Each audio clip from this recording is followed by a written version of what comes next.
10 ரூபா காயின் ஏன் அப்செட் பண்ண மாட்டீங்க? ஓகே டெல் what tell 10 ரூபா coin what objected cash only coin why are you giving ஏன் எடுக்க மாட்டீங்க? அப்செட் பண்ண மாட்டீங்க? சென்ட்ரல் கவர்மெண்ட் தானே அடிக்குது, போஸ்ட் ஆபீஸ் தானே இது.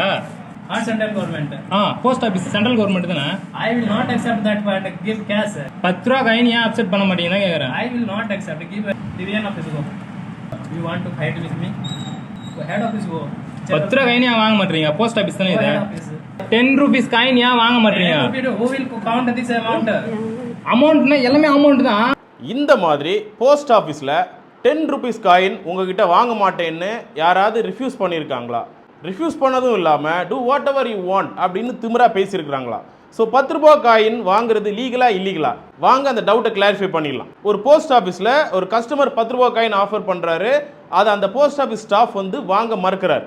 According to section 26 of coinage act 2011 படி இது தவறு.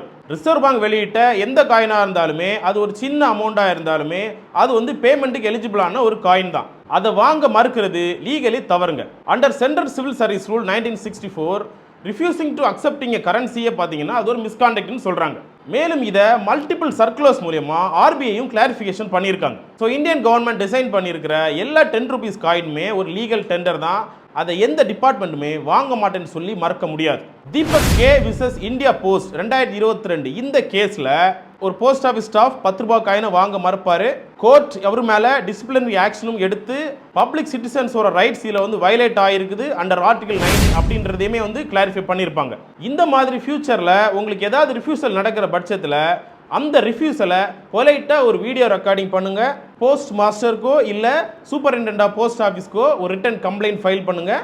இல்லை send complaint to PG portal. மேலும் இந்த ரிஃப்யூசல் உங்களுடைய பேங்க் ரிலேட்டட் டிரான்சாக்ஷனை அஃபெக்ட் பண்ணுறதா இருந்தால் நீங்கள் ஆர்பிஐ கூட கம்ப்ளைண்ட் பண்ணலாம். இப்படி பண்ணுற பட்சத்தில் அந்த ரிஃப்யூஸ் பண்ணுற அதிகாரி மேலே வார்னிங்கோ டிசிப்ளினரி ஆக்ஷனோ இல்லை சஸ்பென்ஷனோ மேலும் அவங்கள வந்து சர்வீஸ்லேருந்து ரிமூவல் பண்ணுறதுக்கான வாய்ப்பும் அதிகமாக இருக்குது. ஸோ உங்கள் 10 ரூபாய் காயின் ஒர்த்லெஸ் கிடையாதுங்க.